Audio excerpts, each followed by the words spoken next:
ಫಸ್ಟ್ಗೆ ಸ್ವಾಗತ. ತಿಗಳ ಜನಾಂಗದವರ ಬೃಹತ್ ಸಮಾವೇಶ ಇವತ್ತು ಕೆಆರ್ಪುರಂನ ರಾಜೀವ್ ಗಾಂಧಿ ಕ್ರೀಡಾಂಗಣದಲ್ಲಿ ನಡೆಯಿತು.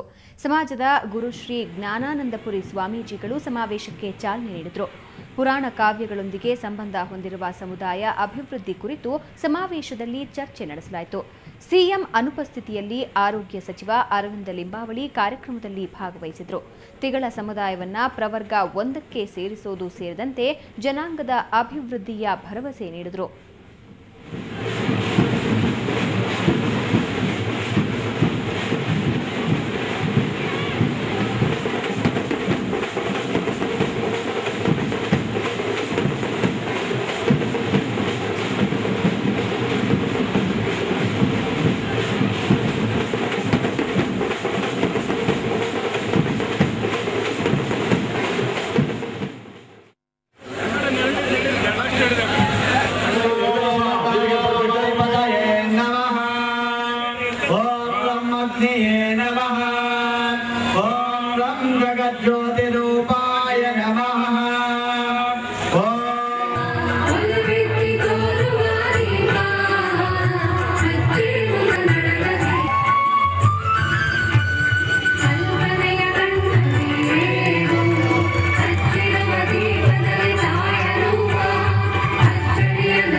ಶಾಲಾ ವಾರ್ಷಿಕೋತ್ಸವ ಅಂದ್ರೆ ಕೇಳ್ಬೇಕಾ? ಅಲ್ಲಿ ಮಕ್ಕಳ ಸಂಭ್ರಮಕ್ಕೆ ಪಾರವೇ ಇರಲ್ಲ. ಹೀಗೆ ಮಾಗಡಿ ರಸ್ತೆಯಲ್ಲಿರುವ ಶಾಲೆಯೊಂದರಲ್ಲಿ ನಡೆದ ವಾರ್ಷಿಕೋತ್ಸವ ನೋಡೋಕೆ 2 ಕಣ್ಣುಗಳು ಸಾಲದಾಗಿದ್ವು. ಮಕ್ಕಳು ನಡೆಸಿಕೊಟ್ಟ ವಿವಿಧ ಕಾರ್ಯಕ್ರಮಗಳು ಬೊಂಬಾಟಾಗಿದ್ವು.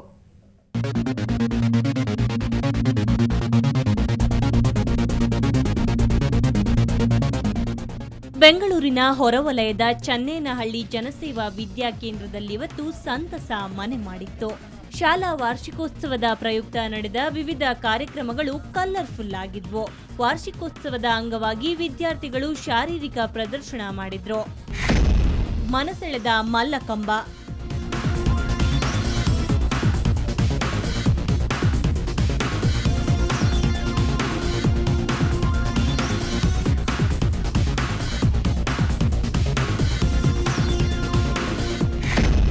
ಬಾಟಲ್ ಬ್ಯಾಲೆನ್ಸ್ ಬೊಂಬಾಟ್,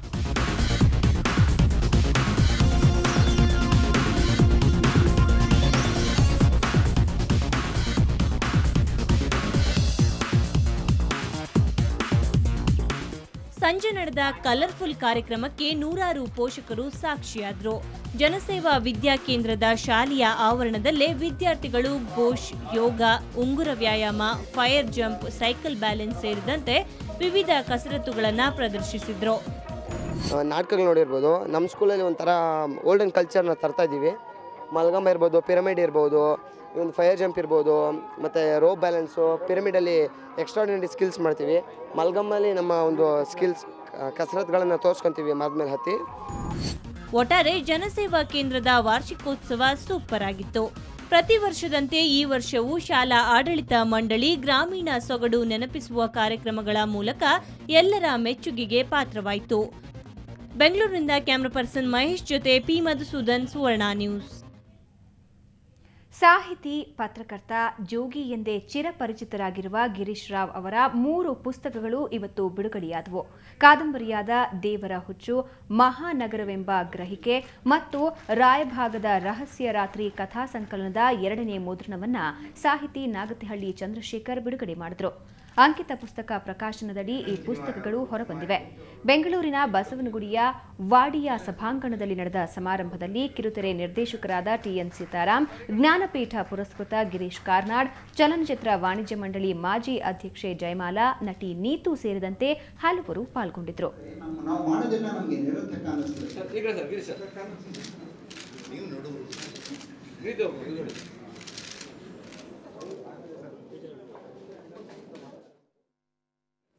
ಆರಂಭದಲ್ಲಿ ಹಳ್ಳಿ ಬಿಟ್ಟು ಬೆಂಗಳೂರಿಗೆ ಬಂದಾಗ ಅದರಲ್ಲಿ ಸಂತೋಷ ಇತ್ತು, ಅದು ಬೆರಗು ಇತ್ತು. ಈಗ ಬೆರಗು ಇಲ್ಲ. ಯಾಕಂದರೆ ಬೆಂಗಳೂರಿನಿಂದ ಅಷ್ಟೇ ಜನ ಬೇರೆ ದೇಶಗಳಿಗೆ ಹೋಗ್ತಿದ್ದಾರೆ. ಈಗ ಈ ವಲಸೆ ಅಂತ ಹೇಳೋದು ಹಳ್ಳಿಯಿಂದ ಬೆಂಗಳೂರಿಗಾಗಿದೆ, ಬೆಂಗಳೂರಿಂದ ಬೇರೆ ದೇಶಕ್ಕಾಗಿದೆ. ಒಟ್ಟಾರೆಯಾಗಿ ನಡೀತಾನೆ ಇದೆ. ಹೀಗಾಗಿ ನಮಗೆ ಏನು ಮಾಡ್ತಿದ್ದೀವಿ ಅಂತ ಗೊತ್ತಿಲ್ಲ. ಒಂದು ಏನು ಭಾಳ ಸದೃಢವಾದ ಮತ್ತು ಸ್ಥಿರವಾದ ಒಂದು ಪ್ರಣಾಳಿಕೆ ನಮ್ಮ ಮುಂದೆ ಇಲ್ಲ, ಜೀವನದ ಪ್ರಣಾಳಿಕೆ. ಇವತ್ತು ವೈಕುಂಠ ಏಕಾದಶಿ, ಸ್ವರ್ಗದ ಬಾಗಿಲು ತೆರೆದ ದಿನ. ಮುಕ್ಕೋಟಿ ದೇವತೆಗಳು ವಿಷ್ಣುವಿನ ರೂಪದಲ್ಲಿ ಬಂದು ದರ್ಶನ ನೀಡೋ ಪುಣ್ಯ ದಿನವಂತೆ. ಇವತ್ತು ವ್ರತ ಕೈಗೊಂಡ್ರೆ 24 ಏಕಾದಶಿ ವ್ರತದ ಪುಣ್ಯ ಲಭಿಸುತ್ತಂತೆ. ಹಾಗಾಗಿ ಸಿಲಿಕಾನ್ ಸಿಟಿಯಲ್ಲಿ ವೈಕುಂಠನ ನಾಮಸ್ಮರಣೆ ಬಲು ಜೋರಾಗಿತ್ತು. ಶ್ರೀನಿವಾಸ ಗೋವಿಂದ, ಶ್ರೀ ವೆಂಕಟೇಶ ಗೋವಿಂದ, ಭಕ್ತವತ್ಸಲ ಗೋವಿಂದ, ಭಾಗವತ ಪ್ರಿಯ ಗೋವಿಂದ. ಬಗೆ ಬಗೆಯ ಹೂವಿನ ಅಲಂಕಾರ, ಬಂಗಾರದೊಡವೆಗಳಿಂದ ಸಿಂಗಾರ, ಎಲ್ಲೆಲ್ಲೂ ಗೋವಿಂದ ನಾಮಸ್ಮರಣೆ. ಗೋವಿಂದ ಬಾಲಾಜಿ ಶ್ರೀ ವೆಂಕಟೇಶ. ವೈಕುಂಠ ಏಕಾದಶಿ ಪ್ರಯುಕ್ತ ಬೆಂಗಳೂರಿನಲ್ಲಿ ಇವತ್ತು ಗೋವಿಂದನ ಜಪ ಜೋರಾಗಿತ್ತು. ವಿಷ್ಣುವಿನ ದೇಗುಲದಲ್ಲಿ ವಿಶೇಷ ಪೂಜೆ ಪುನಸ್ಕಾರಗಳು ಭರ್ಜರಿಯಾಗಿ ನಡೆದವು. ಭಕ್ತರಂತೂ ಬೆಳಗ್ಗೆಯಿಂದಲೇ ಸರತಿ ಸಾಲಿನಲ್ಲಿ ನಿಂತು ವಿಷ್ಣುವಿನ ದರ್ಶನ ಪಡೆದ್ರು. ಶ್ರೀನಗರದಲ್ಲಿ ವೈಕುಂಠ ದ್ವಾರವನ್ನ ನಿರ್ಮಿಸಿ ಭಕ್ತರಿಗೆ ದ್ವಾರದ ಮೂಲಕ ವಿಷ್ಣುವಿನ ದರ್ಶನ ಪಡೆಯಲು ಅವಕಾಶ ಮಾಡಿಕೊಡಲಾಗಿತ್ತು. ಇನ್ನು ಕರ್ನಾಟಕದ ತಿರುಪತಿ ಅಂತಾನೆ ಫೇಮಸ್ ಆಗಿರೋ ತಿರುಪತಿ ತಿರುಮಲ ದೇಗುಲದಲ್ಲಿ ವಿಶೇಷ ಪೂಜೆ ಅರ್ಚನೆ ನೆರವೇರಿತು. ವೈಕುಂಠ ಏಕಾದಶಿಯಂದು ವಿಷ್ಣುವಿನ ದರ್ಶನ ಪಡೆದ್ರೆ ಸ್ವರ್ಗ ಪ್ರಾಪ್ತಿಯಾಗುತ್ತೆ ಅನ್ನೋ ನಂಬಿಕೆ ಜೊತೆಗೆ ಇಷ್ಟಾರ್ಥ ಸಿದ್ಧಿಸುತ್ತೆ ಅಂತ ಭಕ್ತರು ವಿಷ್ಣುವಿಗೆ ವಿಶೇಷ ಪೂಜೆ ಸಲ್ಲಿಸಿದ್ರು. ವಿಶೇಷವಾಗಿ ತಿರುಪತಿಯಿಂದ ತರಿಸಲಾಗಿದ್ದ ಲಡ್ಡು ಪ್ರಸಾದವನ್ನ ತಿರುಮಲ ದೇಗುಲದಲ್ಲಿ ವಿತರಣೆ ಮಾಡಲಾಯಿತು. ಸ್ವಾಮಿಯವರ ಸೇವೆಯಲ್ಲಿ ನಿರಂತರ ಒಂದು 2-3 ದಿವಸದಿಂದ ಸ್ವಾಮಿಯವ್ರಿಗೆ ಅಲಂಕಾರ ಆಗ್ಬೋದು, ಇಲ್ಲ ವಿಶೇಷವಾಗಿ ಪ್ರಸಾದ ಲಡ್ಡು ಕೌಂಟ್ರ್ ಎಲ್ಲ ಏರ್ಪಾಟ್ ಮಾಡೋಕ್ಕೆ ತುಂಬ ಕೃಷಿ ಮಾಡಿ ಇವತ್ತು ಏನಿದೆ ಭಕ್ತಾದಿಗಳಿಗೆ ಬೆಳಿಗ್ಗೆ 4 ಗಂಟೆಯಿಂದಾನೇ ಭಕ್ತಾದಿಗಳು ಹೇಳಬೇಕಂದ್ರೆ 2 ಗಂಟೆಯಿಂದ ಬಂದು ಲೈನಲ್ಲಿ ನಿಂತ್ಕೊಂಡು ಸ್ವಾಮಿಯವರ ದರ್ಶನಕ್ಕೆ ವೆಯ್ಟ್ ಮಾಡ್ತಾ ಇದ್ರು. ನಮ್ಮ 2012 ಇದು ಕೊನೆಯ ತಿಂಗಳು ಹಾಗೂ ಇವತ್ತು ಒಂದು ವಿಶೇಷವಾದ ದಿನ, ಒಂದು ವೈಕುಂಠ ಏಕಾದಶಿ. ಇವತ್ತು ಭಾಳ ಪವಿತ್ರವಾದ ದಿನ. ಈ ದಿನ ಒಂದು ದೇವ್ರ ದರ್ಶನ ಮಾಡಿದ್ರೆ ಭಾಳ ಒಳ್ಳೆಯದು. ಆ ಒಂದು ಇದಕ್ಕೆ ಇವತ್ತು ನಾವು ಈ ಒಂದು ದೇವ್ರ ದರ್ಶನಕ್ಕೆ ಬಂದಿದ್ದೀವಿ. ಇತ್ತ ಮಹಾಲಕ್ಷ್ಮಿ ಲೇಔಟ್ನ ವೆಂಕಟರಮಣ ದೇವರ ದರ್ಶನಕ್ಕೆ ಭಕ್ತರ ದಂಡೆ ಹರಿದು ಬಂದಿತ್ತು. ಸಾವಿರಾರು ಸಂಖ್ಯೆಯಲ್ಲಿ ಆಗಮಿಸಿದ ಭಕ್ತಾದಿಗಳು ರಾತ್ರಿಯಿಂದಲೇ ಸಾಲುಗಟ್ಟಿ ನಿಂತು ವೆಂಕಟರಮಣನ ದರ್ಶನ ಪಡೆದು ಪುನೀತರಾದ್ರು. ಸುಬ್ರಹ್ಮಣ್ಯ ನಗರದ ಶ್ರೀನಿವಾಸ ದೇವಸ್ಥಾನವು ಭಕ್ತರಿಂದ ತುಂಬಿ ತುಳುಕ್ತಿತ್ತು. ಭಕ್ತರು ಮುಂಜಾನೆಯಿಂದಲೇ ಶ್ರೀನಿವಾಸನ ದರ್ಶನ ಪಡೆದು ಇಷ್ಟಾರ್ಥ ಸಿದ್ಧಿಗಾಗಿ ಪ್ರಾರ್ಥಿಸಿದ್ರು.